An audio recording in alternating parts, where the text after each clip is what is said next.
Mais nous devons aussi avoir un esprit ouvert et comprendre que les signes, c'est aussi la manifestation de nos œuvres. Même nous-mêmes, nous sommes un signe pour les gens du monde. Nous sommes un signe pour les païens. Nous sommes un signe pour les juifs. Nous, les chrétiens, nous sommes un signe pour les musulmans. Quand les musulmans voient arriver des chrétiens dans un quartier, dans un lieu, c'est un signe. Amen. Quand les juifs nous voient arriver, c'est un signe. Parce que ce ne sont pas nous simplement les chrétiens qui arrivons, mais c'est Jésus qui arrive avec nous. C'est l'évangile, c'est le royaume de Dieu. Et c'est tout qui commence à changer dans un pays, dans une nation, dans une ville, lorsqu'il y a des chrétiens qui arrivent. Parce qu'avec le chrétien, il y a aussi les œuvres des chrétiens. Bâtir un orphelinat, c'est un signe pour une nation. C'est un signe pour un village. Vous savez, dans ce village-là, il n'y a pas beaucoup de gens qui venaient investir. Et quand on a commencé à venir, on a donné du travail aux gens des villages qui sont très pauvres, parmi les plus pauvres des plus pauvres du monde. Madagascar fait partie des... L'année dernière, il était le 4e pays le plus pauvre au monde. J'ai été, il y a un mois, au Centrafrique. Centrafrique, il est actuellement le 2e pays le plus pauvre au monde. Donc, dans le classement, selon le PIB, Centrafrique est plus pauvre que Madagascar. Mais c'est là où j'ai appris un enseignement, où le Seigneur m'a enseigné quelque chose. C'est que tu ne peux pas te fier au classement que font le monde. Parce que le monde va faire des classements par rapport au PIB, où ils ont leurs critères financiers. Mais par contre, quand je suis allé sur le terrain, j'ai vu plus de pauvreté d'enfants à Madagascar qu'en Centrafrique. Dans les rues, il y a plus d'enfants des rues à Tana qu'à Bangui. Et c'est vrai qu'à Bangui, il y a eu des guerres, des grosses guerres civiles. Il y a eu beaucoup d'orphelins, de veuves à cause de la guerre. Dans d'autres pays du monde également. Au Burundi, actuellement, il est, depuis plusieurs années consécutives, il est le pays le plus pauvre au monde. J'ai des amis qui sont là-bas, mais malgré ça, même quand eux, ils vont à Madagascar, ils voient, peut-être dans les infrastructures, tu peux voir dans certains pays qu'il y a des constructions, mais tu vois des enfants des rues, tu vois des enfants orphelins, tu vois la prostitution, tu vois la violence, la délinquance. Donc, c'est un ensemble de choses. Et nous, on doit, en tant qu'enfants de Dieu, avoir le cœur de Dieu notre Père. On enseignait sur les signes, les prodiges et les miracles. Ça c'est quoi? C'est la puissance, n'est-ce pas? C'est la puissance de Dieu. Et c'est bien la puissance, parce que la puissance de Dieu, elle change les vies. Elle aide à que des gens viennent à Jésus. Beaucoup de personnes ne viennent pas à Jésus uniquement avec la prédication de l'évangile. Certains oui. Mais certains ont besoin de voir, comme Thomas, comme l'apôtre Thomas. Ils ont besoin de voir des signes. Ils ont besoin de voir la puissance. Alors c'est là où je veux vraiment vous dire que nous soyons des chrétiens équilibrés. Cherchons la puissance, parce que beaucoup de musulmans se convertissent, non pas par simplement la prédication, mais ils ont besoin aussi d'avoir des songes, de voir des guérisons, des délivrances, des résurrections, des choses surnaturelles. Et beaucoup se convertissent par la puissance. Des juifs et des musulmans viennent à Jésus et l'acceptent comme le Fils de Dieu parce qu'ils voient la puissance de Jésus et pas simplement les paroles. Mais mes amis, dans cette méditation et recherche de la puissance, j'aimerais vous dire quelque chose. La plus grande puissance, comme je vous ai dit la semaine dernière, il y a 2 semaines, pardon, c'est d'abord la sainteté. Mais il y a aussi dans la puissance de Dieu l'amour. Et l'amour est la chose la plus puissante, mes amis. Même si dans une guérison, il y a l'amour, parce que pour avoir un ministère vers les malades, il faut aimer les malades. Il faut pleurer pour ceux qui souffrent. C'est pas juste guérir les gens pour que les gens viennent à ton église ou pour avoir des grandes croisades et que tu sois populaire. C'est pas ça le but. Il faut demander à Dieu, Seigneur, je veux pleurer pour les gens qui souffrent. Je veux ressentir ta douleur, ta souffrance pour les âmes qui vont en enfer. Je veux pleurer et ressentir la douleur, la tristesse de toutes ces veuves, de ces orphelins, de ces gens qui sont emprisonnés, de ces personnes qui sont dans les hôpitaux, qui souffrent de maladies graves, Seigneur. Ces étrangers, je veux sentir, Seigneur, cette douleur. Parce que la Bible dit que dans la fin des temps, les cœurs vont s'endurcir. Et l'amour va se refroidir.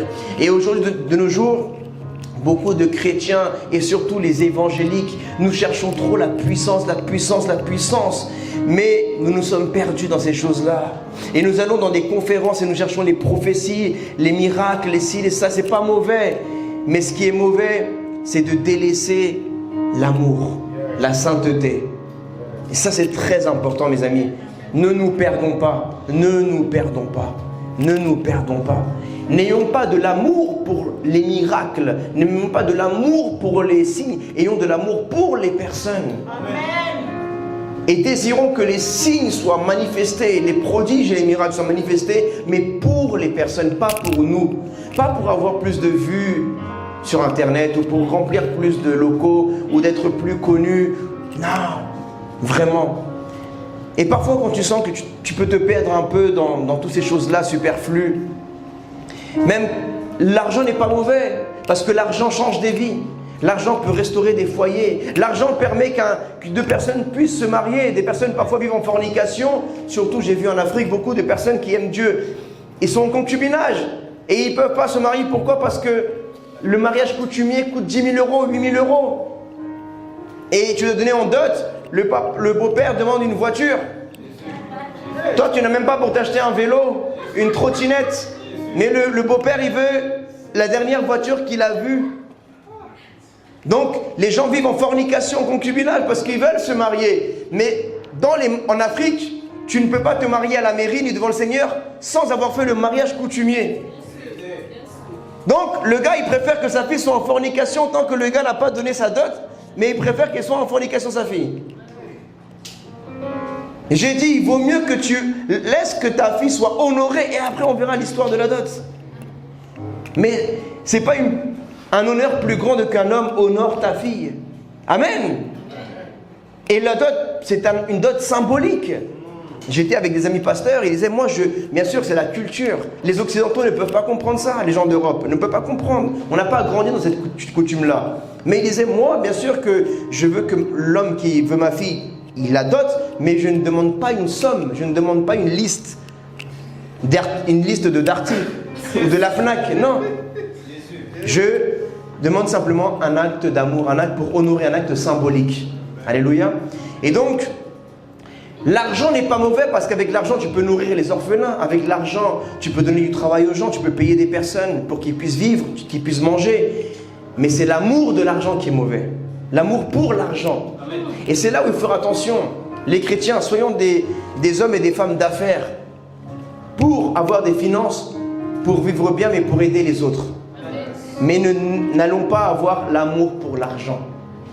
N'ayons pas avoir l'amour pour les miracles, ayons l'amour pour les âmes. Et désirons l'argent, les miracles, les prodiges, les signes, parce que nous aimons les âmes.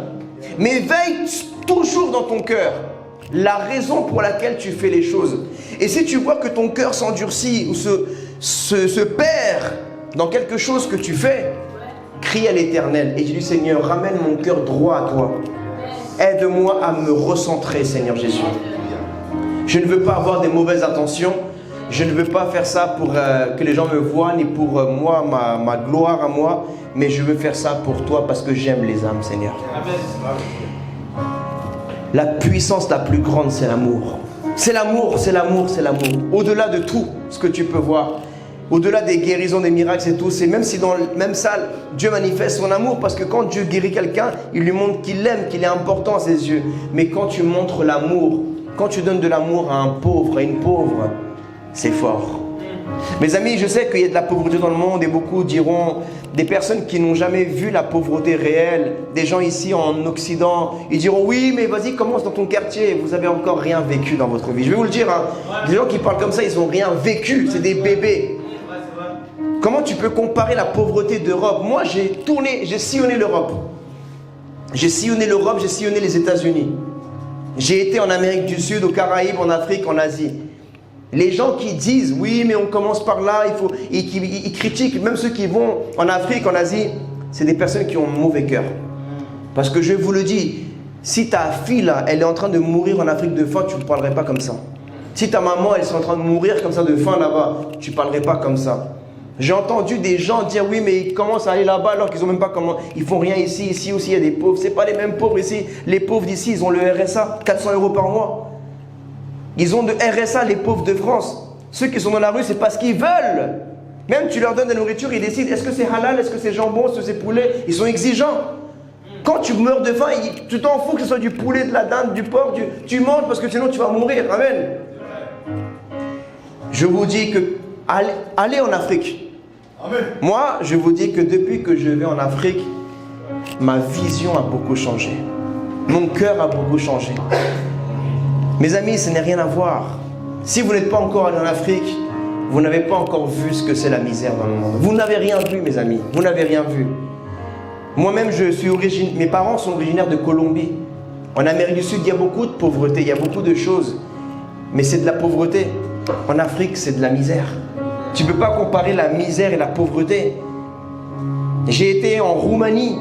Je sais ce que c'est la pauvreté en Europe. J'ai été en Roumanie, à Bucarest. J'ai été dans des quartiers les plus pauvres de France, de Belgique. J'ai été à Londres, j'ai été en Espagne, j'ai été en République dominicaine, au Brésil, dans les favelas. J'ai été à Medellín, j'ai été à Sao Paulo, j'ai été à Mexico, dans les quartiers les plus pauvres. J'ai été dans les quartiers pauvres de New York, dans le Bronx. J'ai même été là-bas 1 moin avec ma femme. J'ai pris un Airbnb pour prêcher l'évangile pendant 1 mois dans le Bronx. J'ai été à Brooklyn, Harlem, tout ce que vous voulez, tous ces quartiers-là. J'ai vu ce que c'est la pauvreté de l'Occident. Ça n'a rien à voir, mes amis. En Afrique, ils mangent des cactus, des animaux, des semelles de chaussures, ils les mettent dans l'eau bouillante pour juste avoir un sentiment de ton ventre est rempli. Ça n'a rien à voir, mes amis. Je vous invite à faire un voyage missionnaire en Afrique. Et c'est pas que. Et quand je parle de l'Afrique, j'aime l'Afrique. C'est pas pour mal parler de l'Afrique, parce que en Afrique, j'ai vu aussi une jeunesse d'entrepreneurs, des hommes et des femmes qui sont des businessmen qui se lèvent chaque matin. C'est des guerriers, des guerrières. Ils veulent s'en sortir. Mais je crois que nous ne pouvons pas comparer la pauvreté d'Occident avec celle qu'il y a en Afrique. C'est grave. Il y a des mamans qui voient leurs enfants mourir et elles doivent avoir cette décision horrible de décider quel enfant va mourir. À quel enfant elle va donner à manger, à quel elle ne va pas donner à manger. C'est horrible. Vous voyez? Et c'est nous, parfois, essayons de voir la chose comme ça. C'est à cause de nous que ces choses-là se produisent. Vous me direz, non, pasteur, pourquoi? Mais c'est parce que ne pas allumer quelque part, ne pas amener la lumière quelque part, c'est décider d'éteindre la lumière, de laisser que ça reste dans les ténèbres. Ne pas ramener l'amour quelque part, c'est comme laisser que la haine continue. Donc c'est comme si tu es complice de la haine. C'est comme la loi qui existe en France. Non-assistance à une personne en danger, c'est être complice de l'agresseur. Et nous savons qu'il y a des gens qui meurent de faim dans le monde, qui meurent de faim. Vous savez c'est quoi quand vous jeûnez? Pourquoi vous ne jeûnez pas vous-même? Parce que vous savez que ça fait mal au ventre quand vous jeûnez 24 heures, 48 heures, 72 heures. Imaginez des femmes et des enfants qui souffrent de douleurs, même pour aller à l'école. Comment ils font pour écouter des cours quand leur ventre gargouille depuis 2 jours? Comment tu arrives à dormir la nuit si tu as mal au ventre parce que tu as faim? Comment une maman arrive à dormir en sachant qu'un de ses enfants peut mourir dans la nuit de la famine? Où est notre amour? Nous louons des salles, des bâtiments à des millions d'euros. Pourquoi nous n'aidons pas les veuves et les orphelins avec cet argent? Nous achetons nous-mêmes des chrétiens, nous voulons des voitures à 50 000 euros, 100 000 euros, 30 000 euros. Nous achetons des choses, des matériels, des sacs à main, des trucs à 1 000 euros, à 600 euros. Avec ça, on pourrait acheter combien de sacs de riz pour nourrir des centaines et des milliers de personnes? Je vous en supplie, revenons au vrai évangile. Amen. Revenons à l'amour du Christ. Amen. Arrêtons de penser à nous. Pensons aux autres. Vivons pour les autres. Vivons pour les autres. Fais un budget mensuel où tu dis, je vais prospérer aussi. Parce que je veux être bien pour pouvoir aider les autres. Ok, ça c'est bien, je suis d'accord avec toi. Mais mets-toi un budget mensuel. Ça c'est ma dîme. Ça c'est ce que je vais donner chaque mois aux orphelins comme offrande. Aux veuves, aux pauvres. Vous savez, la mère Teresa, même si elle était catholique, elle a fait une œuvre extraordinaire. Elle a cherché les gens les plus pauvres, parmi les plus pauvres du monde. Et elle disait que elle a aidé tout type de personnes dans le monde. Des drogués, des alcooliques, du sida, des gens du sida, du cancer, des aveugles, des boiteux, des lépreux. Mais elle a dit, les pires des pires, ça reste les enfants. Parce qu'au moins, les autres, c'est des adultes, hommes et femmes. Ils sont moins vulnérables. Les plus vulnérables, c'est les enfants, les bébés, les enfants de jeune âge. Qui non seulement ils ont la condamnation d'être orphelins, donc pas de papa ou pas de maman, ou parfois c'est les deux. Donc première condamnation. Deuxième condamnation, tu es pauvre. Parce qu'il y a des gens qui sont orphelins, mais au moins ils ont de l'argent. Là, ça fait 2 condamnations. Pauvre et orphelin. Et troisième condamnation, tu es vulnérable.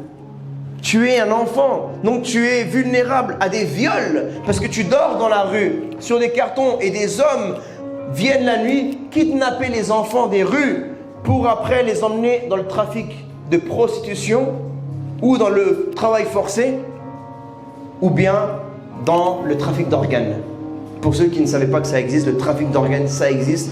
Il y a des gens qui ont des démons en eux qui s'en fichent complètement de violer un enfant. Des pédophiles qui ont des démons de pédophilie, qui ont des démons d'homosexualité, qui ont des démons même de mort, de méchanceté tellement fort qu'ils s'en fichent d'ouvrir le ventre d'un enfant, de lui prendre son foie, ses organes et de le vendre. Ça existe. Mais moi je vous parle des choses fortes pour vous réveiller, vous secouer et vous sortir de votre Hollywood, de votre évangile d'Hollywood, d'ici, d'Europe, en Occident. Quand vous allumez votre téléphone portable, ne regardez pas que des vidéos drôles. Allez voir les vraies choses, des documentaires sur les pays pauvres, sur la misère dans le monde. Psaume chapitre 68, verset 5. Dieu, c'est le père des orphelins et le défenseur des veuves. Le Fils est à l'image du Père. Et nous devons être à l'image du Fils. En fait, un chrétien, un enfant de Dieu est un imitateur du Christ. Alléluia. Chrétien, ça veut dire petit Christ. Et nous devons faire comme le Christ. C'est le verset 6. Certaines versions, c'est le verset 6. Un enfant doit désirer que son cœur batte pour les mêmes raisons que le cœur de son père bat. La vision de Dieu le Père est devenue la vision du Fils. Le cœur du Père battait pour les âmes qui allaient en enfer. Alors quand le Fils est venu, le Fils de Dieu est venu sur terre, il a dit: mon Père, ta vision devient ma vision.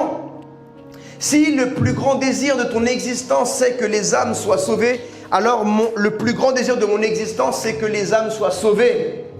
Et il a même, le Fils en a fait sa mission terrestre. Amen.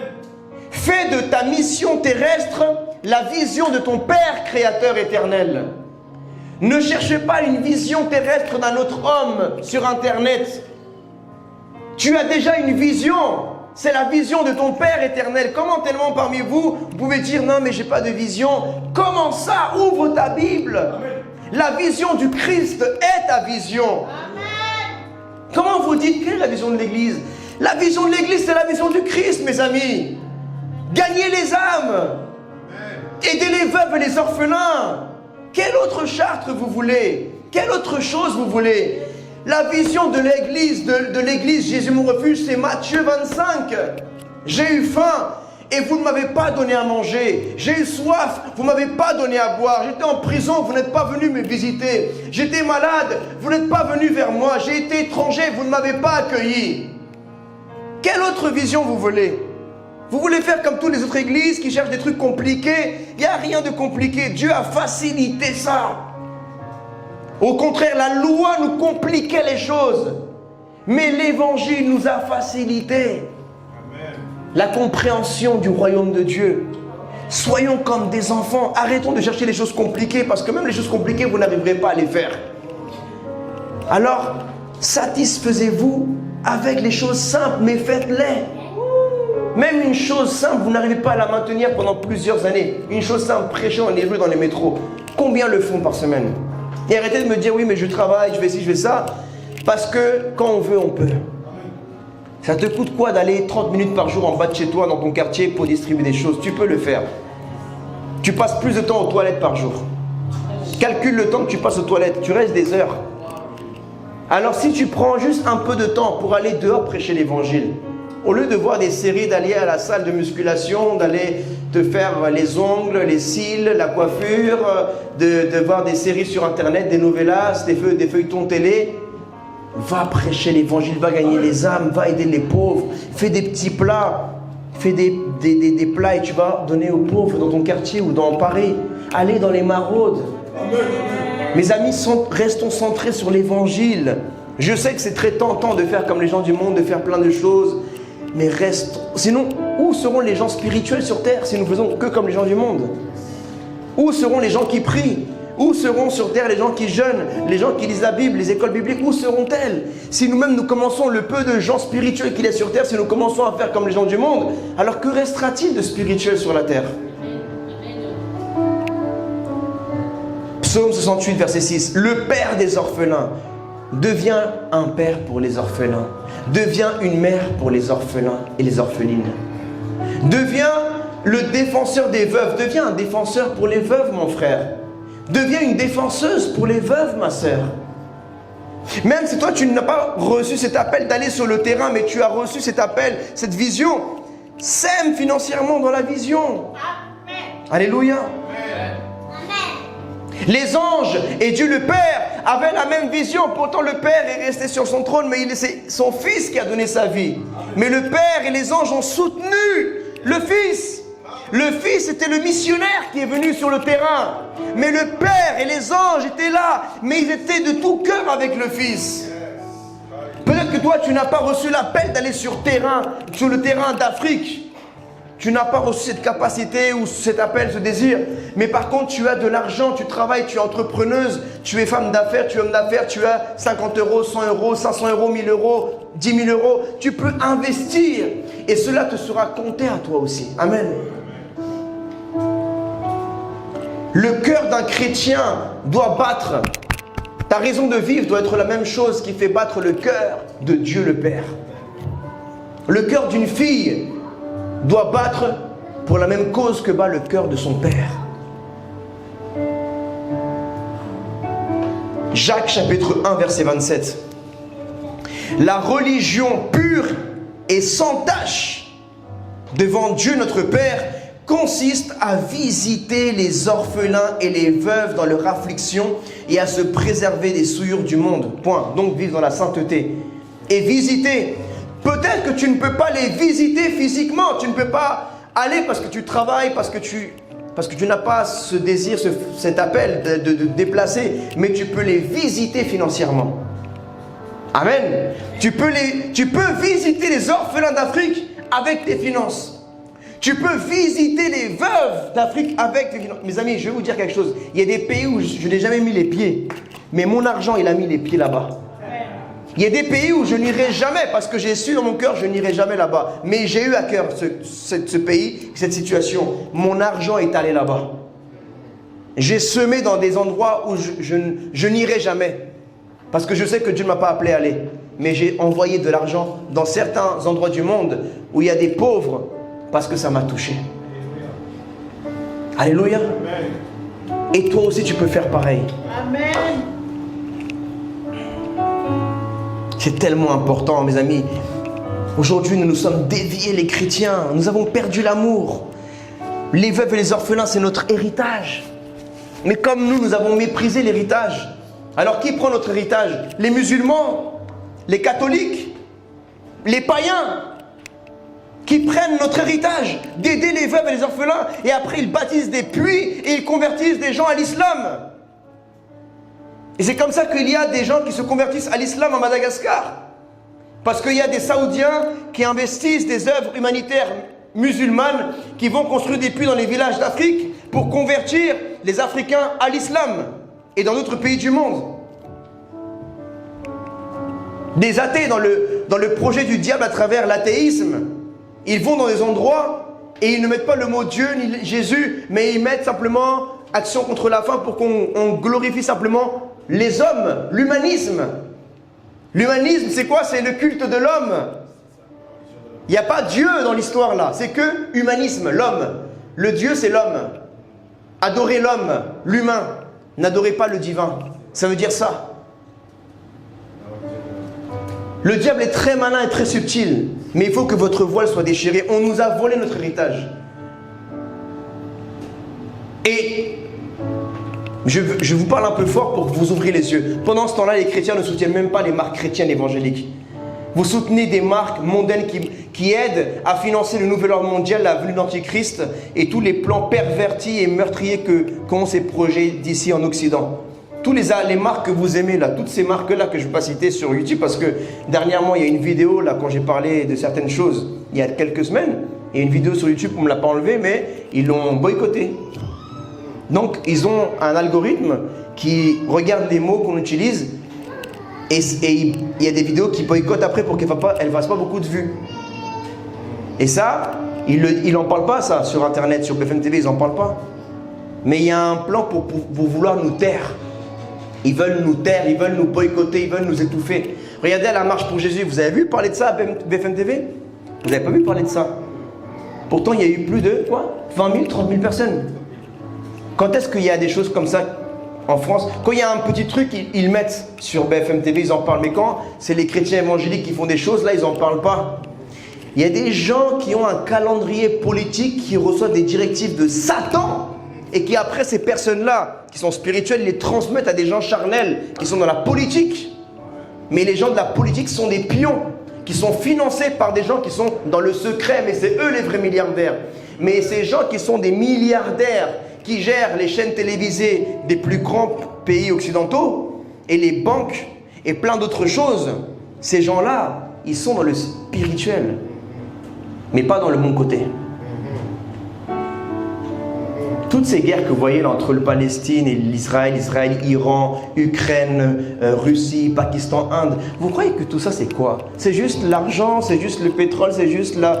Non, c'est spirituel. C'est le diable qui est derrière tout ça en train d'agir. Et il y a un plan. Ces gens-là, ils sont fous, mais ils sont pas si fous que ça. Il y a une part de... Ils savent qu'est-ce qu'ils font. Mais en même temps, ils croient qu'ils savent ce qu'ils font. Ils savent ce qu'ils font parce qu'ils veulent le mal. Mais ils sont aveuglés. Ils ne savent pas qu'à la fin, ils iront en enfer. Ils ont perdu la crainte de Dieu. Dieu les a voués à leurs péchés. Comme le peuple d'Israël, à un moment dans le désert, qui voulait manger de la viande, et Dieu leur a donné tellement de viande que c'est ressorti par leur nez.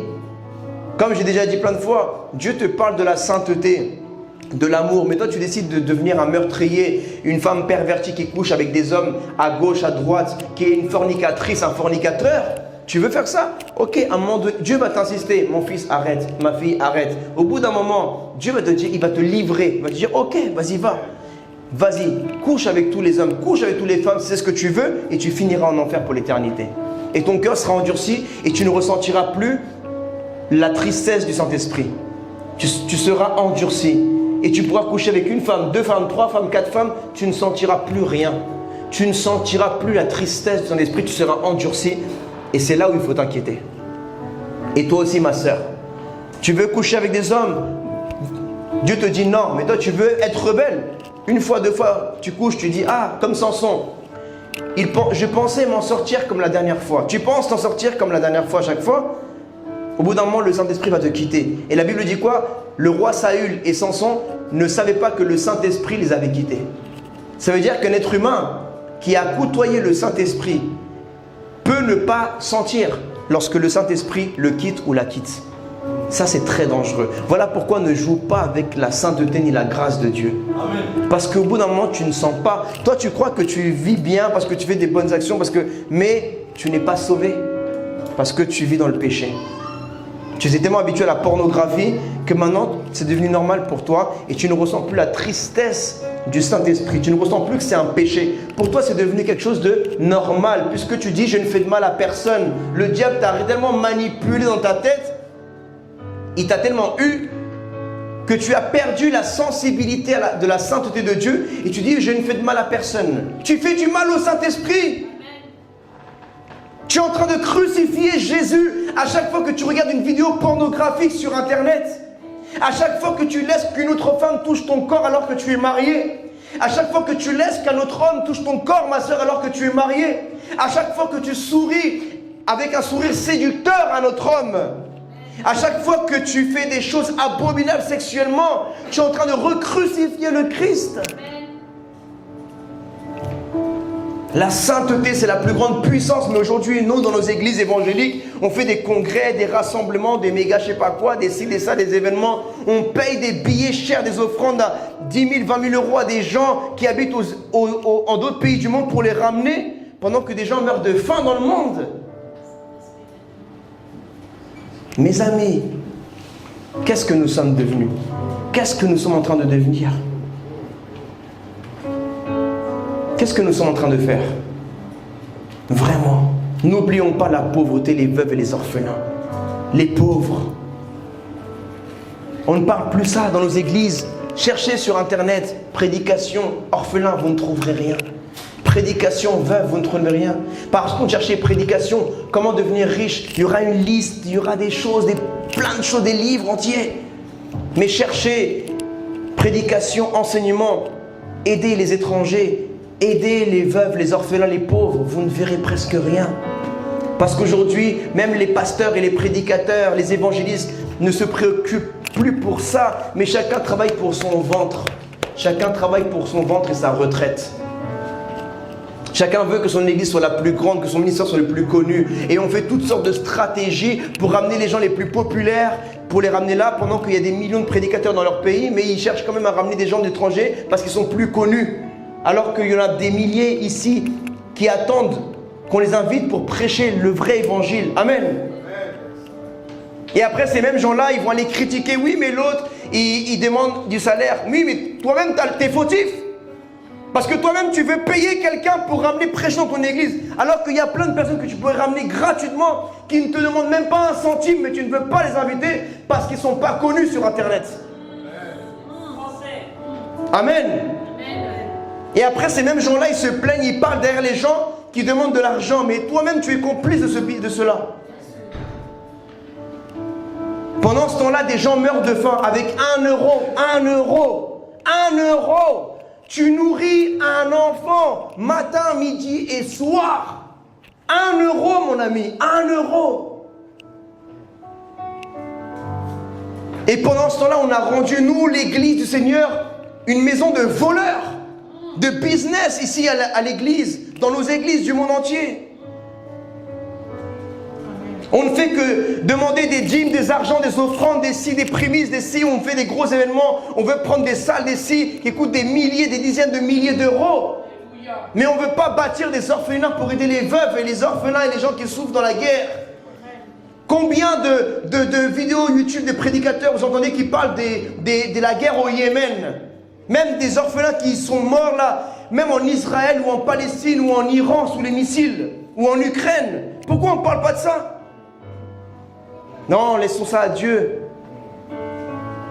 Mais par contre, pour les autres choses, là, tu ne laisses pas ça à Dieu. Pour les choses de l'argent, les églises ne laissent pas ça à Dieu, ils en parlent. Pour construire des bâtiments pour nous, là, on en parle, on ne laisse pas ça que à Dieu, mais on en parle. On fait des campagnes. Mais pour les enfants et les femmes qui sont bombardés par des bombes dans les missiles, qui sont victimes de la pauvreté, là on dit laissons ça à Dieu. Laissons Dieu être Dieu.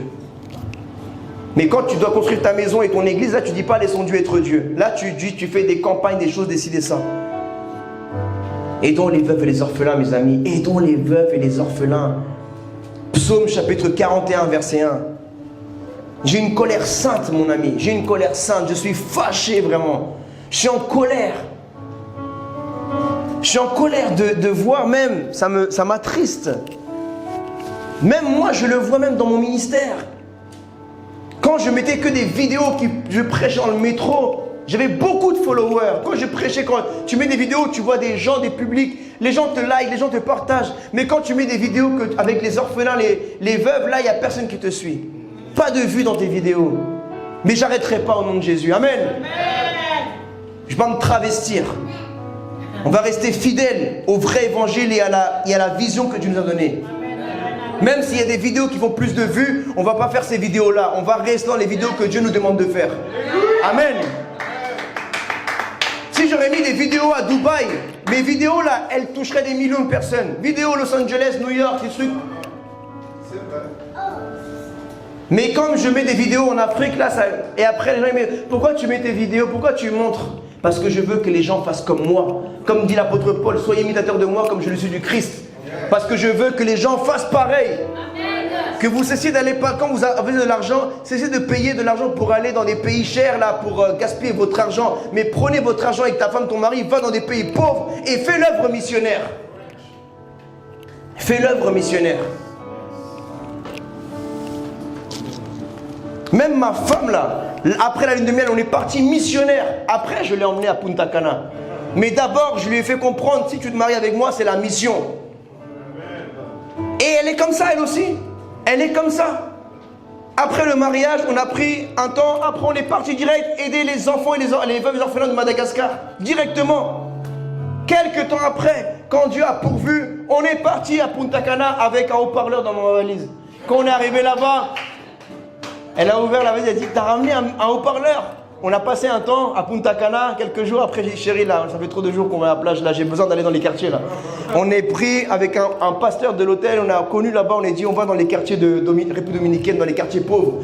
Avec ma femme, on est parti prêcher. Tu as besoin d'une femme comme ça, mon frère, qui te suit dans le ministère. Tu as besoin d'un homme comme ça, qui te dit, chérie, viens, on arrête tous ces pacotis, là, de choses de luxe, là. Viens, on va dans les quartiers pauvres, donner à manger aux pauvres, aider les veuves et les orphelins, prêcher l'évangile. Amen. Arrêtons toute cette vanité là, toute cette vanité de vanité. Vanité des vanités. Même, tu es même triste de ne pas vivre ces choses-là, mais qu'est-ce qu'on s'en fiche de ne pas vivre comme ces gens-là qui ont des hôtels 5 étoiles, qui vivent dans des trucs de luxe, qui font ça, on s'en fiche. On va mourir, qu'est-ce qu'on va emporter? Tout à l'heure, on parlait avec mon fils. Avec mon fils, on parlait. Et on parlait des gens qui sont décédés dernièrement, on disait, on les a déjà oubliés. On n'en parle même plus. Ils sont morts il y a un mois. Des gens connus. Un rappeur qui est mort très connu. Je ne vais pas citer de nom. Un rappeur très connu.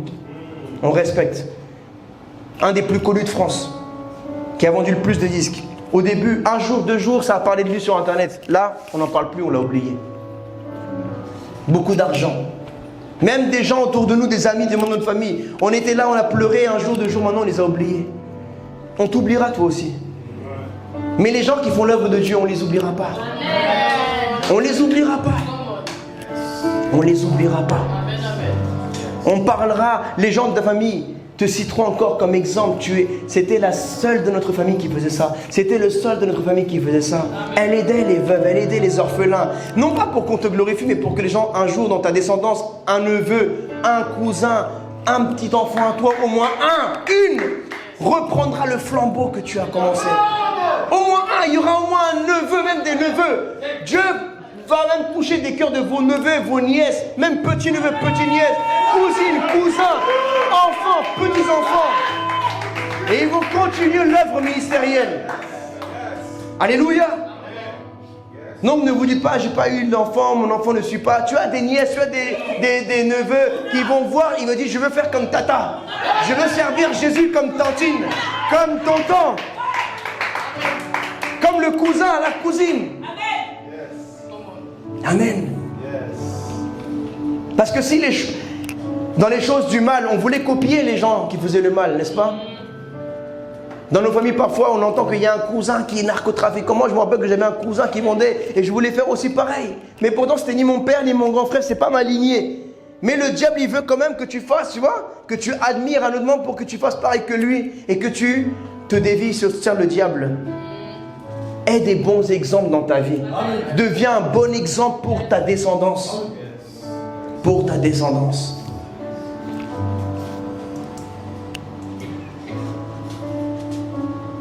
Psaume 41, 1. Heureux, verset 2, excusez-moi. Heureux celui qui se soucie des pauvres.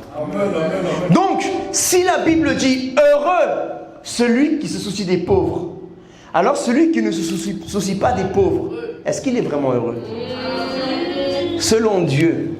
Mais pourquoi ils prennent la drogue? Pourquoi ils prennent du shit? Pourquoi ils prennent de la coke? Pourquoi ils prennent de l'alcool? Parce qu'ils ne sont pas heureux. Ils ont besoin de choses superficielles pour se sentir vivre.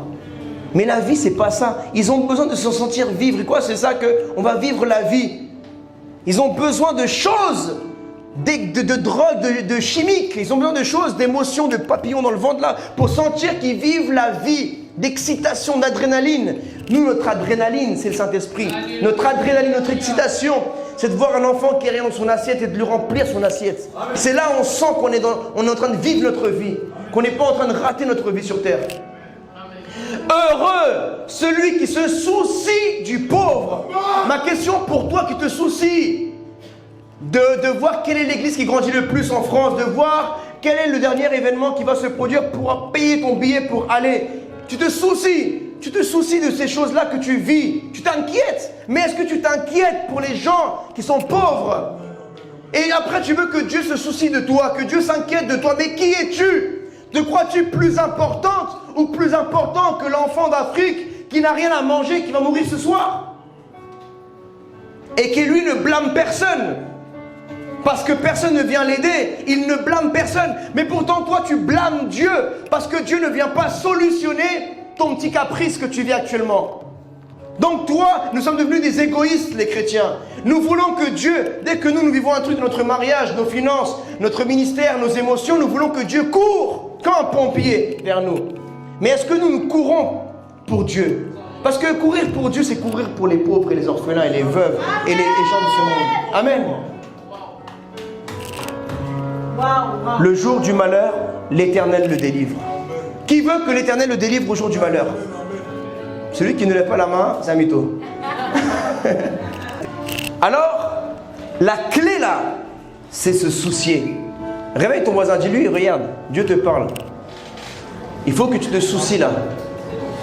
Ne te soucie pas de ton téléphone portable, il ne va pas s'envoler. Ne te soucie pas de ta machine à laver, elle ne va pas s'envoler. Mais par contre, soucie-toi des pauvres. Ne te soucie pas de ton loyer, ne te soucie pas de ces choses-là, de ton travail. Soucie-toi des pauvres, vis pour le prochain. Et je sais que certains me diront, oui, mais c'est immature. C'est pas immature, c'est très intelligent même ce que je vous dis. C'est plus intelligent que la soi-disant sagesse et intelligence de ce monde. Parce qu'ils nous prennent pour des bêtes, mais ils ne savent pas que ce qu'on prêche là, c'est pas nous qui avons écrit ce livre. C'est Dieu, l'être le plus intelligent et plus sage de l'univers. Nous, on fait que de répéter ce que notre Père a dit et a écrit. C'est pour ça que je vous dis que c'est plus intelligent, parce que c'est pas moi qui suis intelligent, c'est mon Dieu qui est intelligent. Donc je prends l'intelligence de l'être le plus intelligent de l'univers pour avoir une plus grande intelligence que celui qui se croit intelligent sur terre. Amen. Si mon Dieu créateur, qui a créé l'univers, les montagnes, les pays, qui a créé même les plus grands milliardaires. Qui a créé Elon Musk? C'est Dieu, non? C'est Jésus. La Bible dit tout a été créé par la parole. Et la parole, c'est qui? C'est Jésus. Donc, Dieu a créé Jeff Bezos. Jésus a créé Elon Musk. Dieu a créé les Saoudiens. Dieu a créé les milliardaires. Ils sont rien, ils sont que poussière. Mais Dieu se soucie de toi. Dieu se soucie des âmes. Mais nous, est-ce qu'on se soucie de Dieu et des âmes dans lesquelles Dieu se soucie? Même, c'est ça qu'on dit, non? Parfois, non, pasteur, j'ai des soucis. Tu as des soucis. Médite sur ce mot-là. J'ai des soucis. Tu n'es pas bien parce que tu as des soucis. Mais dis-toi, toi qui veux que Dieu se soucie de tes soucis, va te soucier des soucis des pauvres. Et tu verras que tes soucis ne te sembleront plus des soucis à tes yeux. Amen. Moi, quand je passe par des moments difficiles, peu importe la circonstance financière, dans mon mariage, dans mon ministère, des choses, quand ça tremble, je m'assois dans mon salon, je veille la nuit, je cherche Dieu et je médite. Et je dis, Seigneur, ce que je vis, c'est ridicule. C'est ridicule, ça fait pitié. Ça fait pitié. Et médite pareil toi, examine ta situation. Je dis, mais en vrai, je fais pitié. En vrai, moi-même, je fais pitié à me plaindre. Et moi-même, ce que je vis, ça fait pitié. Comparé aux pauvres qui meurent de faim. Qu'est-ce qu'il y a de pire que quelqu'un qui meurt de faim? Le ministère de ce pauvre s'arrête si son corps s'arrête. Le mariage de cette personne s'arrête si cette personne s'arrête. Si un père meurt de faim, son mariage s'arrête, ses enfants deviennent orphelins. Si une maman meurt de faim, des enfants restent orphelins. En fait, donner à manger aux pauvres hommes, femmes et enfants dans le monde, ça arrêtera les orphelins, les veuves et beaucoup de choses. Amen. Il faut donner. Il faut donner et il faut se donner. Amen. Comme Jésus s'est donné. Il nous a donné la vie éternelle parce qu'il s'est donné lui-même. Il a marqué l'humanité parce qu'il s'est donné. Tu ne pourras pas marquer ta génération si tu ne te donnes pas. Il faut te donner. Il faut donner et se donner. Il y a le mot sacrifice dedans. Sacrifice. On ne prêche plus ce mot dans nos églises parce que c'est pas moderne, c'est pas à la mode.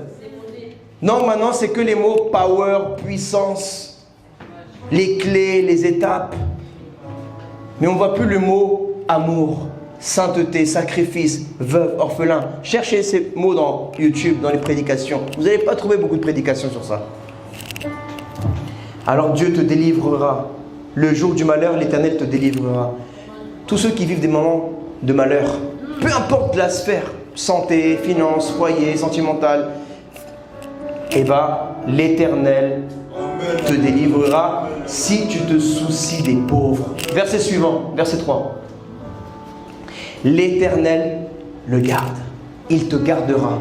Si tu te soucies des pauvres, Dieu se souciera de toi et il fera de toi une affaire personnelle. Si tu fais des pauvres une affaire personnelle, alors Dieu fera de ta situation, de ta santé une affaire personnelle. J'en fais une affaire personnelle. L'Éternel dit, je jure par mon nom. Ça, c'est plus fort que de dire, je jure sur la tête de ma mère, ou je jure sur le Coran, ou je jure sur la Bible. C'est pire. Quand Dieu jure sur son nom, c'est parce qu'il n'y a rien qui est au-dessus de son nom. Il n'y a rien de plus grand que le nom de Dieu. L'Éternel, il jure sur son nom qu'il fera de toi une affaire personnelle. Il se souciera de toi si toi tu te soucies des pauvres. Ta situation deviendra la priorité de l'être le plus important de tout l'univers. L'Éternel te garde et te conservera la vie. Il te conservera la vie dans ton corps, la vie dans ton mariage, la vie dans ton ministère, la vie dans la spiritualité, ta vie financière. Il te conservera la vie. Il est heureux sur la terre, tu seras heureux sur la terre. Même si tu n'auras pas tous les bling bling et toutes les choses que te montrent les gens sur internet, tu seras heureux. Tu n'as pas besoin de ça. J'ai écouté un message, j'ai vu un petit podcast très rapide mais tellement fort. Écoutez bien, secoue ton voisin là, dis-lui, écoute le pasteur. Il disait, avant de chercher et d'avoir les choses que l'argent peut payer, cherche à avoir les choses qu'on n'achète pas avec de l'argent. Puisque tu n'as pas encore l'argent. Alors avant de vouloir les choses qu'on acquiert avec de l'argent, qu'on peut acheter avec de l'argent, alors aie d'abord les choses qu'on ne peut pas acquérir avec de l'argent. Médite sur ça. Ta relation avec Dieu, on ne peut pas l'acheter. Ta vie de sainteté, on ne peut pas l'acheter. Une bonne femme, on ne peut pas l'acheter. Un homme bien, tu ne peux pas l'acheter. Amen. Une vie heureuse, tu ne peux pas l'acheter. Je vous assure, il y a des milliardaires, ils n'ont pas la paix. Ils ne dorment pas. Ils n'arrivent pas à dormir. Mais vous n'avez pas d'argent, vous dormez comme vous ronflez même. Vous arrivez à dormir comme des bébés. Les narcotrafiquants, ils témoignent. Ils ont tout. Vous savez comment ils vivent, les Pablo Escobar, les Chapo Guzman et les Otoniel qui ont cherché? Ils ont des milliards. Ils sont dans la liste de Forbes. C'est ça, Forbes. Le dernier narcotrafiquant le plus puissant de Colombie, qu'on vient de retrouver il y a quelques années, il dit, après Pablo Escobar, il n'y avait pas un plus grand narcotrafiquant de lui, c'était Otoniel, il s'appelait. Tu sais où est-ce qu'on l'a trouvé? Dans la jungle. Dans la jungle. Sans sa femme, sans enfant, il fait confiance à personne, parce que même son garde du corps le plus proche peut le balancer à la police. ou peut recevoir une somme d'argent du cartel ennemi pour le tuer et le ramener. Vous imaginez? Ces gens-là n'ont pas la paix. Il n'avait que des chiens pour lui annoncer. Quand il y avait des gens qui venaient, les chiens commençaient à aboyer et ils partaient en courant. L'homme le plus riche de Colombie.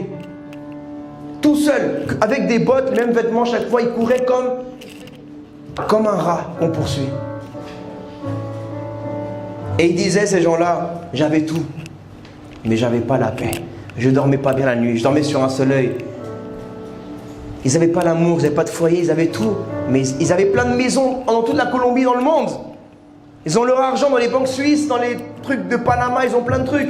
Mais ils vivent dans des trucs en bois, dans l'Amazonie. Ils ne peuvent pas rester plus de 2 jours dans le même endroit. Parce que maintenant, il y a des satellites qui voient ils cherchent les gens maintenant, même dans l'Amazonie ou dans les forêts africaines. Tu ne peux plus te cacher maintenant. Avec les satellites et toutes ces choses-là. Et la reconnaissance faciale, maintenant, on peut te reconnaître même dans un désert. On te scanne le visage, on envoie maintenant des drones maintenant. Tu peux être même sur l'Himalaya, l'Everest, on te scanne le visage avec un satellite là. On envoie des drones te tuer comme ça. C'est incroyable. Donc, ce que je veux vous dire, c'est que avant d'acquérir financièrement les choses qu'on peut acheter avec de l'argent, acquiert les choses qu'on ne peut pas acheter avec de l'argent.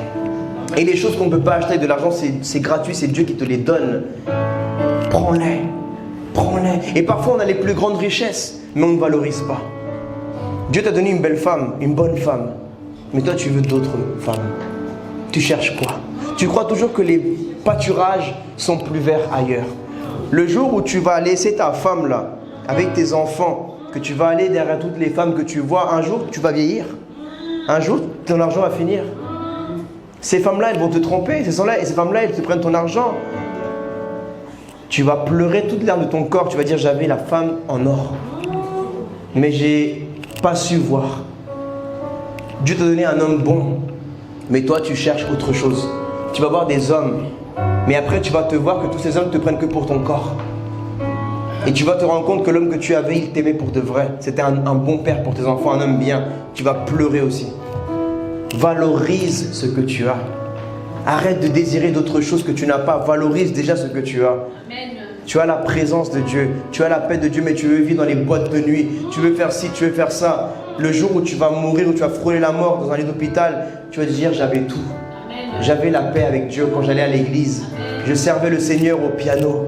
Je servais le Seigneur à la batterie. J'étais à l'accueil. J'avais tout, mais j'ai cherché je ne sais pas quoi dans le monde. Et regarde où j'en suis aujourd'hui. Amen. Je ne sais pas pourquoi je parle de ça, mais le Saint-Esprit veut parler à quelqu'un. Galates chapitre 2, verset 10. Ils nous recommandèrent seulement de nous souvenir des pauvres. Ce que j'ai bien... Ah, pardon, excusez-moi, je n'ai même pas fini. Revenons dans le psaume, excusez-moi. Revenons dans le psaume.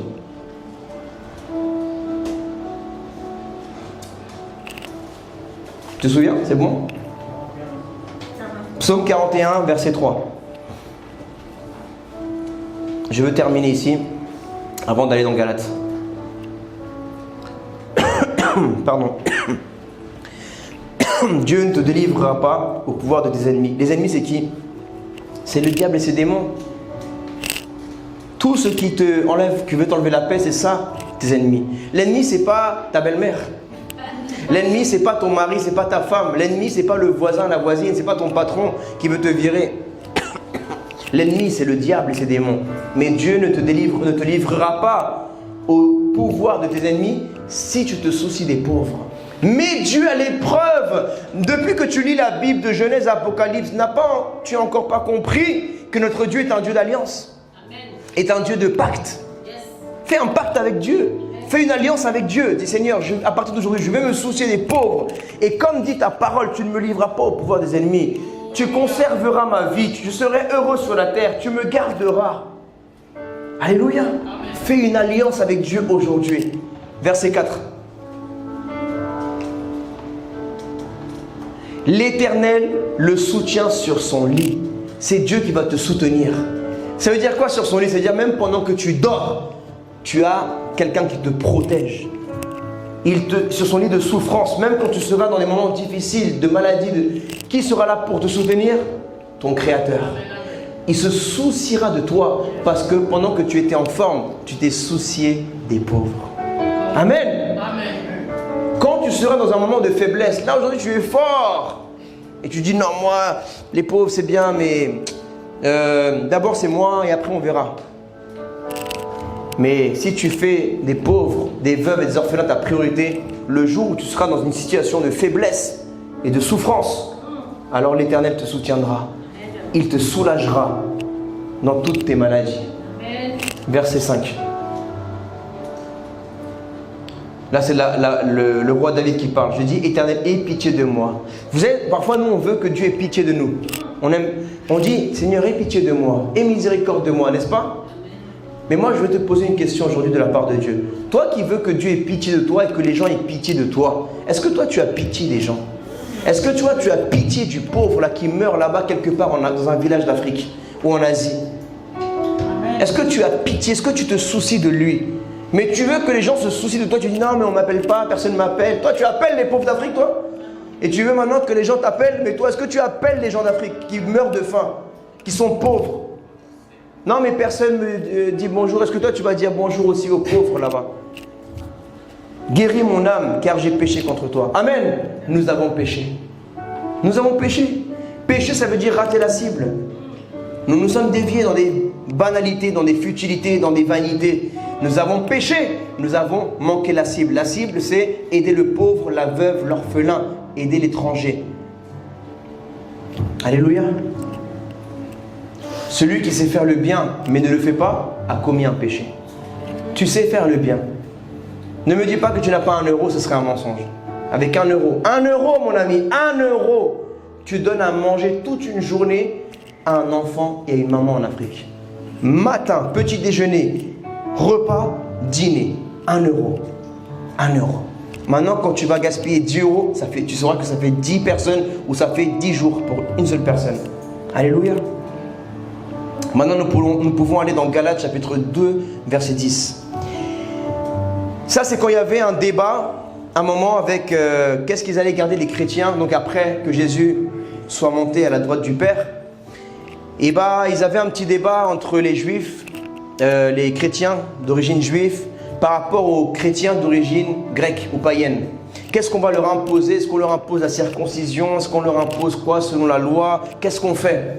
Et ils ont fait un comité, ils ont une réunion. Et parmi les choses qu'ils ont dit qu'on va pas leur imposer des choses compliquées, la circoncision, mais on va juste leur imposer de ne pas manger des viandes, le sang avec des animaux sacrifiés aux idoles, des choses comme ça. Et ils ont dit, ils nous recommandèrent seulement de nous souvenir des pauvres, ce que j'ai bien eu soin de faire. Amen. Alors regardez, comprenez-la même théologiquement. Il y avait une dispute entre les apôtres. Et parce que les chrétiens qui se convertissaient, les hommes ne se circoncisaient pas. La circoncision, c'était une des choses les plus importantes pour les juifs et pour Dieu. Amen. Donc là, ils n'ont pas imposé cela. Mais ils ont imposé, demandé, et ils nous recommandèrent de nous souvenir des pauvres. Ça veut dire qu'ils ont mis l'aide aux pauvres au-dessus de la circoncision. Ça veut dire que c'est plus important, en fait, devant Dieu, d'aider les pauvres que de se circoncire. Mais vous ne comprenez pas, on dirait. Il faut vous réveiller, alléluia. On va vous donner des vitamines. Proverbe chapitre 19, verset 17. Celui qui a pitié du pauvre, ou celui qui donne aux pauvres, prête à l'Éternel, qui lui rendra selon son œuvre. Amen. Une autre version dira, celui qui accorde une faveur aux pauvres, prête à l'Éternel qui lui rendra son bienfait. Si Dieu a dit que Dieu te le rendra, il te le rendra. Amen. Donc quand tu donnes aux veuves et aux orphelins, quand tu donnes aux pauvres, tu es en train de prêter à Dieu. Dieu va te le rendre. Non seulement il te le rend sur la terre, mais il y a une récompense qui t'attend dans le ciel. Alors, et à la fin, un exemple, tu as 100 euros, 1000 euros, 10 000 euros. Tu décides de les garder bien au chaud et de ne pas semer dans l'orphelinat. Donc, d'ici 1 an, tu auras toujours tes 10 000 euros, mais tu n'auras pas de récompense dans le ciel pour ces 10 000 euros. Est-ce que jusque-là, vous me suivez? Maintenant, prends une deuxième personne. Elle a semé 10 000 euros dans l'orphelinat. 1 an sont passés. Dieu lui a rendu, quoi lui? Le verbe rendre. Il lui rendra son bienfait. Donc, 1 an après ou quelques années plus tard, Dieu lui rend les 10 000 euros. Donc, il a 10 000 euros, mais en plus de l'autre qui n'a rien lâché, il a une récompense dans le ciel. Amen. Ah, j'ai cru que tu allais acclamer Jésus. Celui qui donne aux pauvres prête à Dieu. Dis avec moi, celui qui donne aux pauvres prête à Dieu. Si je donne aux pauvres, Dieu me le rendra. Amen. Ça, c'est pas moi qui le dis, c'est la Bible. Ésaïe 58, verset 7. J'accélère. Attachez vos ceintures. Nous sommes maintenant en train de nous préparer dans la descente. Nous allons bientôt atterrir. Ésaïe chapitre 58, verset 7. Partage ton pain avec celui qui a faim. Je répète. Partage ton pain avec celui qui a faim. Virgule. Est-ce que tu peux envoyer du pain par avion en Afrique? Non. Tu envoies de l'argent. Amen. Pour que l'argent là-bas, ils achètent le pain qui est frais. Partage ton pain, ça veut dire partage ton argent. Parce que même à l'époque là, il y a des milliers d'années, l'argent ça n'existait pas, c'était le troc. Ils échangeaient un animal contre du blé, contre du riz. Alléluia. Donc là, ce verset veut dire partage ton argent avec celui qui a faim, donc celui qui est pauvre. Et fais entrer dans ta maison les malheureux sans asile. Point virgule. Bien sûr que tu ne pourras peut-être pas faire entrer les gens chez toi, mais tu peux payer un loyer là-bas en Afrique pour que des gens dorment dans cet endroit. Et c'est comme ça que nous faisons aujourd'hui avec l'orphelinat. Nous partageons notre maison avec les malheureux parce que c'est l'église Jésus me refuge qui paye 3 maisons. Une maison de plus de 200 mètres carrés pour les filles, une autre maison de plus de 200 mètres carrés pour les garçons et une autre maison de plus de 200 mètres carrés pour l'école Jésus mon refuge. Donc c'est notre maison, à nous tous. Nous payons un loyer et nous faisons entrer les malheureux sans asile. Ces enfants viennent des rues de Tana, un des villes les plus pauvres de Madagascar et du monde. Si tu vois un homme nu, couvre-le. Avec l'argent que vous donnez, on achète des vêtements à toutes ces veuves et ces orphelins. Et ne te détourne pas de ton semblable. Ton semblable, c'est l'être humain. Ne te détourne pas. Quand tu décides de ne pas soutenir les veuves et les orphelins et les pauvres, tu es en train de te tourner. Tu es en train de tourner le dos financièrement. Tu es en train de ne pas vouloir aider ton semblable. Alléluia. Alors si tu fais ça, si tu aides les pauvres, la Bible dit, alors ta lumière jaillira. Est-ce que vous voyez une source qui jaillit? Comme ça, vous voyez?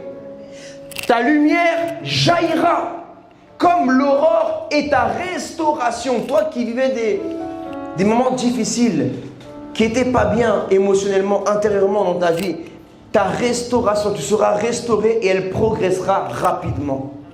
Restauration émotionnelle, restauration physique, restauration financière, restauration matrimoniale. Ta restauration progressera rapidement. Moi, je l'expérimente. Je l'expérimente. Dès que je me prends un coup, aussitôt, je suis puissant et fort en Jésus. Alléluia. Mais ça, c'est la grâce de Dieu. Mais c'est parce que je vis une vie qui me soucie des veuves et des orphelins. Et je crois que cette promesse, je la vis dans ma vie. Même quand j'ai une douleur, je me relève vite. Même quand le diable me dit tuer une opération, quelques jours, je suis déjà en train de prêcher encore. Alléluia. On m'enlève ma vésicule, on m'ouvre le ventre là, on m'a ouvert le ventre, on m'a pris tac tac. En quelques jours, j'étais déjà en train d'évangéliser encore. Amen. Ma restauration est rapide. Ma restauration est rapide. Parce que ta lumière jaillira, parce que tu aides les pauvres. Ta justice marchera devant toi. Ta justice marchera devant toi. Avant que tu arrives quelque part, ta réputation sera déjà arrivée avant toi. Alléluia. Les choses que Dieu fait avec toi seront déjà arrivées. Les gens même sauront déjà qui tu es. C'est ce qui m'arrive quand j'arrive vers des hommes de Dieu qui sont très connus en francophonie. Je ne les connais pas, je ne les ai jamais vus, mais quand je les rencontre, ma réputation est déjà arrivée avant moi. C'est toi, c'est Mayas, j'ai entendu parler de toi. C'est toi qui prêches dans les rues, c'est toi qui prêches dans les métros, c'est toi qui aides les veuves et les orphelins. J'ai déjà entendu parler de toi. Ta justice marchera devant toi. Amen. Et la gloire de l'Éternel sera ton arrière-garde. Qui protégera tes arrières? Qui protège? La gloire de l'Éternel. Pourquoi? Parce que toi, tu protèges l'arrière des pauvres. Toi, tu protèges les arrières des veuves et des orphelins. Donc Dieu protégera tes arrières. Ah, mais vous voulez qu'on vous parle d'autre chose, vous. Vous voulez qu'on vous parle d'autre chose compliquées, des choses... Non, je vous parle des vraies choses. Les veuves et les orphelins, mes amis. La plus grande puissance, l'amour. L'amour, aimez votre prochain comme je vous ai aimé, dit Jésus. Aimez jusqu'à vous donner vous-même. Donne-toi pour la cause des veuves et des orphelins. Qu'est-ce qui est plus grand? Quelle autre chose ramène le plus de récompenses sur terre? Rien. Que de vivre pour son prochain. Quoi? La Bible dit, il n'y a pas un plus grand amour que celui qui donne sa vie pour son prochain. Donner sa vie, ça ne veut pas juste dire, tiens, tue-moi. Non, ça ne veut pas dire ça. Donner sa vie, ça veut dire, même quand tu donnes ton argent, tu donnes ta vie parce que le temps que tu as mis à gagner l'argent, c'est des temps de ta vie, non?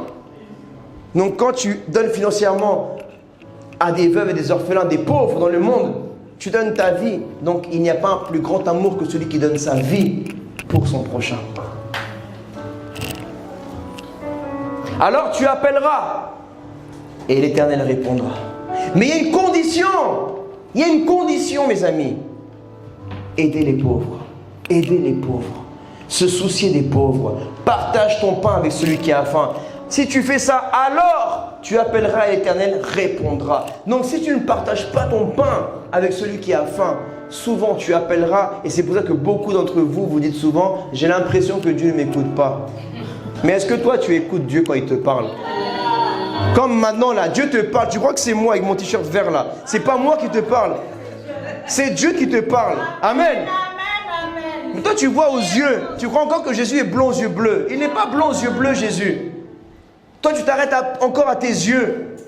C'est pas moi qui te parle. Je ne suis qu'un instrument. Je ne suis qu'un instrument. Dieu est en train de te dire, ma fille, mon fils, tu te plains que tes prières, tu sens qu'elles ne dépassent pas le plafond. Mais toi là, est-ce que tu m'écoutes quand je te parle? Dieu te dit depuis des années, va gagner les âmes, va aider les pauvres. Mais non, toi tu vas, on dirait, je te dis, va à Galerie Lafayette, va au centre commercial. Va dépenser ton argent dans des futilités. Tu crieras au moment de la détresse. Tu crieras et il dira, me voici. Alléluia. Mais si tu ne partages pas ton pain avec les pauvres, tu crieras et tu n'entendras rien. Et tu te sentiras abandonné. Et que tu vas dire quoi? Tu vas dire au pasteur, pasteur, quand je parle, quand je prie, j'ai l'impression que Dieu ne m'écoute pas. Ah oui, mais est-ce que tu écoutes Dieu quand il te parle, toi? Quand il te dit de partager ton pain avec celui qui a faim? Ou tu partages ton argent avec Zara, avec Gucci, avec des grandes marques? Mais est-ce que tu partages ton argent avec le pauvre? Alléluia. Pour ne pas citer d'autres marques plus chères que ça, que je ne connais même pas. Avec celui qui a faim. Si tu réponds, tu veux que Dieu te réponde. Qui veut que Dieu lui réponde? Quand il crie, quand il parle à Dieu, quand tu pries, tu veux que Dieu te réponde vite. Mais toi aussi, réponds à l'appel de Dieu. Réponds à l'appel de Dieu. Va évangéliser. Va aider les pauvres. Va aider les orphelins. Va préparer à manger. Un plat pas cher dans un supermarché. Tu prépares toi-même. Et tu vas aider les pauvres là à Stalingrad, à Gare du Nord, à Port de la Chapelle ou dans d'autres endroits de la banlieue parisienne. Tu vas donner des plats de riz, de pâtes, de choses pas chères, des œufs. Mais tu réponds à leurs besoins. Tu réponds à l'appel du Seigneur qui te dit, donne à manger à celui qui a faim. Toi qui veux que Dieu te réponde à tes prières et qui réponde à ta détresse, toi aussi réponds aux pauvres. Amen. Et à la veuve et à l'orphelin. et aux besoins de l'opprimé. Si tu réponds aux besoins de l'opprimé, ta lumière surgira au milieu des ténèbres et ton obscurité sera pareille à la clarté du midi. Waouh! Avez-vous vu la clarté du midi? Ce qu'on appelle le zénith. C'est quand le soleil est à midi. En Afrique, les gens, c'est à ce temps-ci qu'ils commencent à vouloir se cacher du soleil parce qu'il fait vraiment chaud.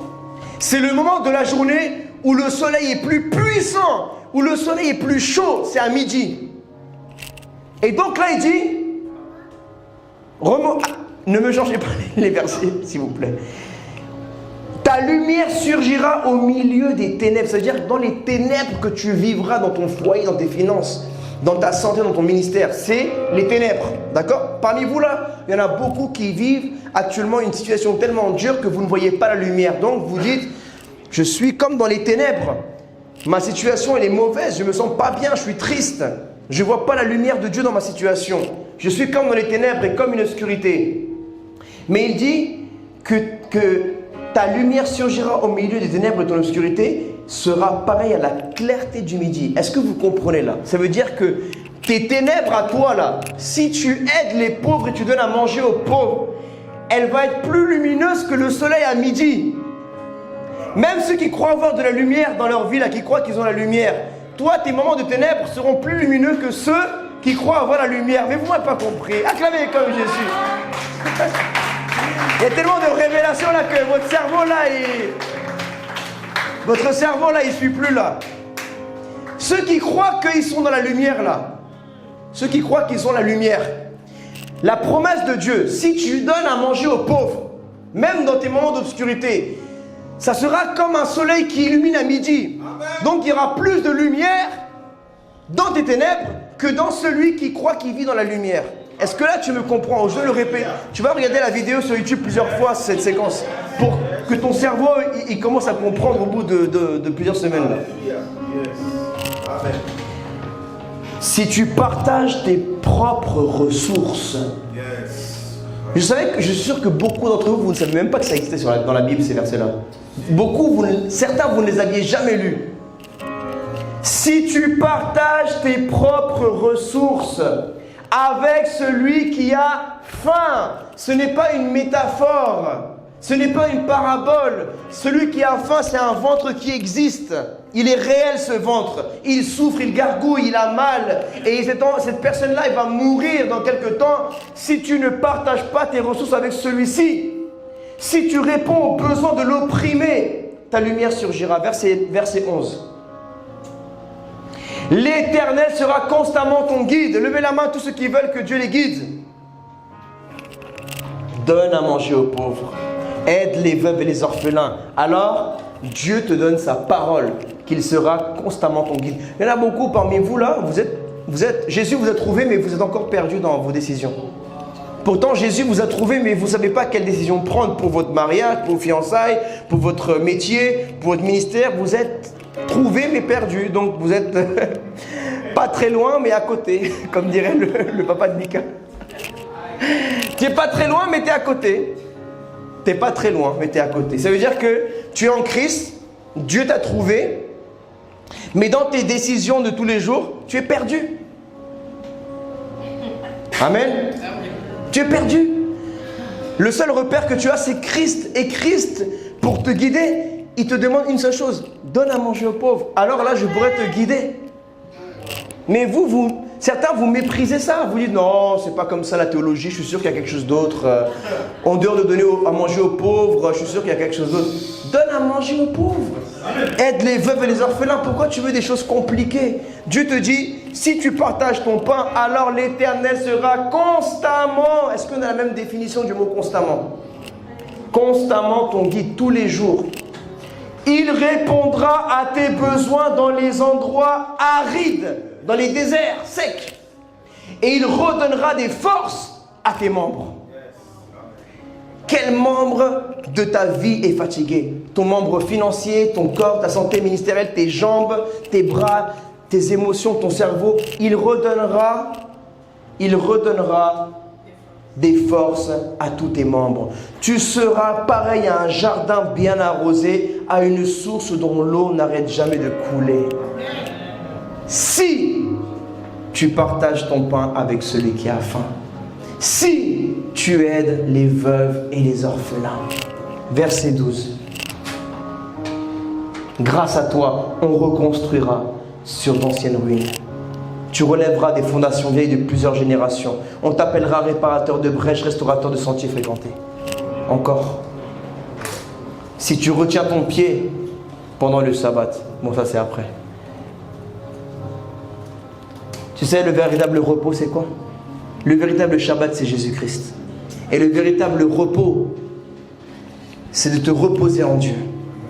Le véritable repos, d'avoir la véritable paix, le shalom, le Shabbat, vraiment, c'est quand tu te reposes et tu sais que tu as aidé des pauvres dans ta journée. Amen. Matthieu 19, verset 21. On va bientôt finir. Le temps est fini. Et j'ai bientôt fini moi aussi. Matthieu 19, 21. Jésus lui dit, si tu veux être parfait, si tu veux être parfait. Donc, c'est Jésus qui dit ça. Hein?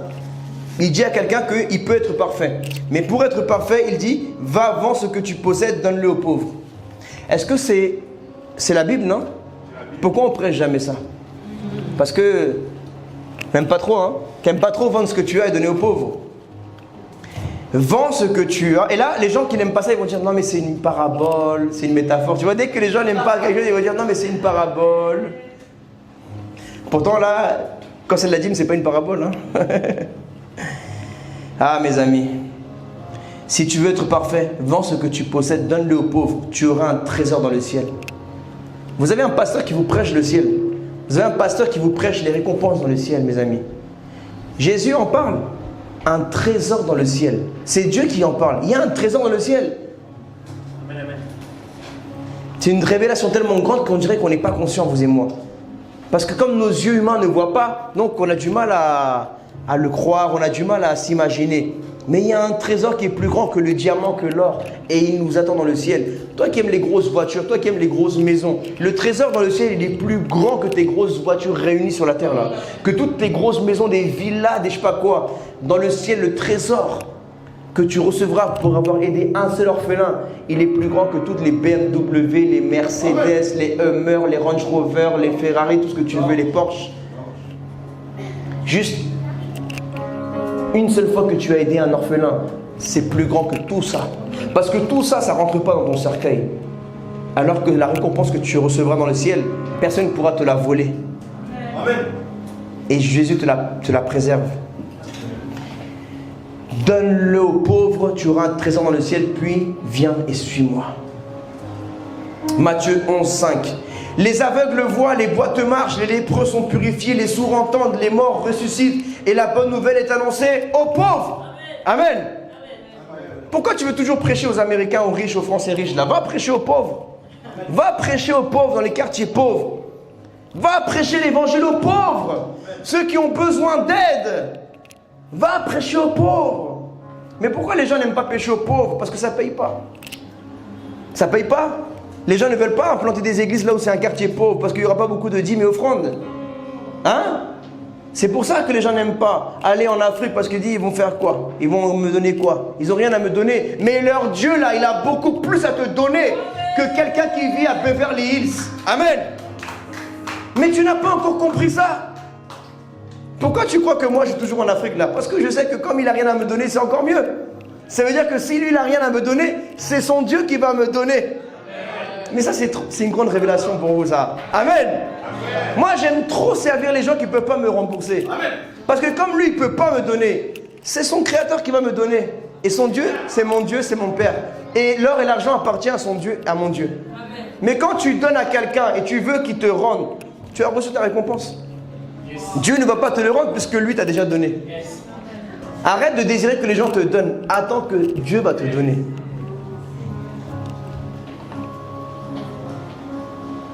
Ésaïe 3,15. De quel droit foulez-vous mon peuple et écrasez-vous la face des pauvres, dit le Seigneur l'Éternel des armées. Amen.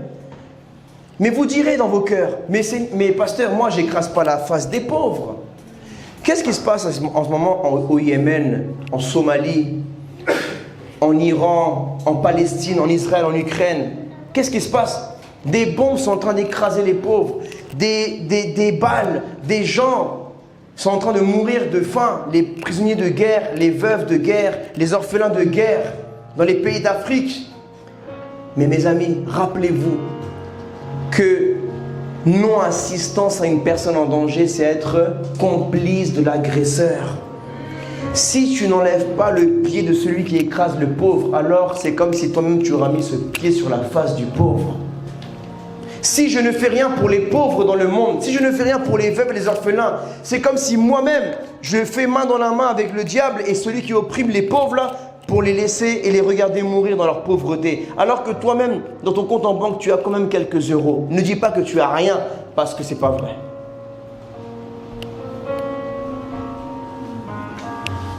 Et pour finir,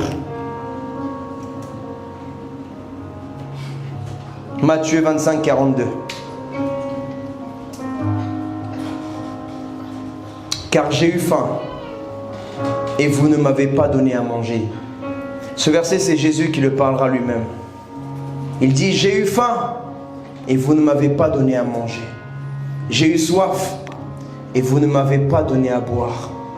J'étais étranger et vous ne m'avez pas recueilli. J'étais nu et vous ne m'avez pas vêtu. J'étais malade et en prison et vous ne m'avez pas visité. Amen. Alors pour conclure ce message, mes frères et sœurs, la véritable puissance que nous devons rechercher, c'est l'amour pour Dieu, mais l'amour pour le prochain. Tu peux faire tous les miracles que tu veux. Tu peux remplir des croisades, tu peux remplir des salles.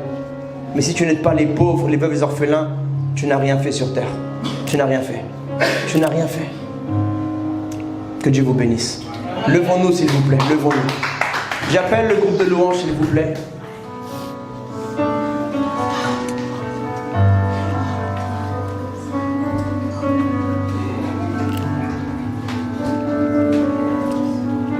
Est-ce que tu peux appeler Pasteur Eric, s'il te plaît? Pasteur Eric.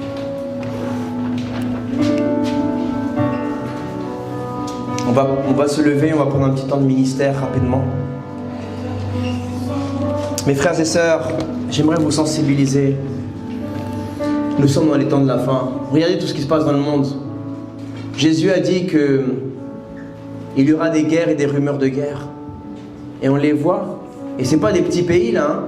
Là, les pays qui sont en train de s'embrouiller, là, c'est des pays qui ont la bombe nucléaire. C'est des gros pays. Et Jésus a dit, vous-même, qui êtes pécheurs, vous savez reconnaître quand il va pleuvoir. Parce que vous voyez des nuages arriver et vous savez qu'il va pleuvoir. Vous savez reconnaître quand il fait chaud. Vous savez reconnaître les saisons pour planter et pour récolter, dit Jésus. Mais pourquoi vous ne savez pas reconnaître les saisons du retour du Fils de l'homme, de Jésus? Jésus a dit, il y aura des tremblements de terre, il y aura des catastrophes naturelles. Vous ne voyez pas toutes les catastrophes naturelles qui se passent dans le monde. Vous ne voyez pas toutes les guerres et les rumeurs de guerre. Vous ne voyez pas tous les péchés de la société, toutes les choses qui se passent dans le monde. Et qu'est-ce qu'il faut faire quand on voit les signes? Il faut se préparer. On doit déjà être prêt. Amen. Alors pendant que le groupe de louanges nous accompagne, j'aimerais que vous puissiez fermer vos yeux s'il vous plaît. Et dans ce temps de recueillement, j'aimerais que vous puissiez vous repentir devant Dieu et demander pardon à Dieu et lui demander qu'il vous restaure, qu'il vous aide à vous occuper des pauvres, des veuves et orphelins. Et faites une alliance avec Dieu là pendant la louange. Faites une alliance avec Dieu, que vous voulez vous engager avec Dieu pour l'aide des pauvres tous les mois, où vous voulez donner une offrande d'amour pour les pauvres, les veuves et les orphelins. Vous voulez vous investir dans les maraudes de l'église, mais faites une alliance avec Dieu et mettez votre vie en règle devant Dieu. Repentez-vous pour votre péché, marchez dans la sainteté, fuyez le péché et ne jouez plus avec votre âme. Parlez avec Dieu pendant que le groupe de louanges nous emmène dans un moment d'adoration. Alléluia.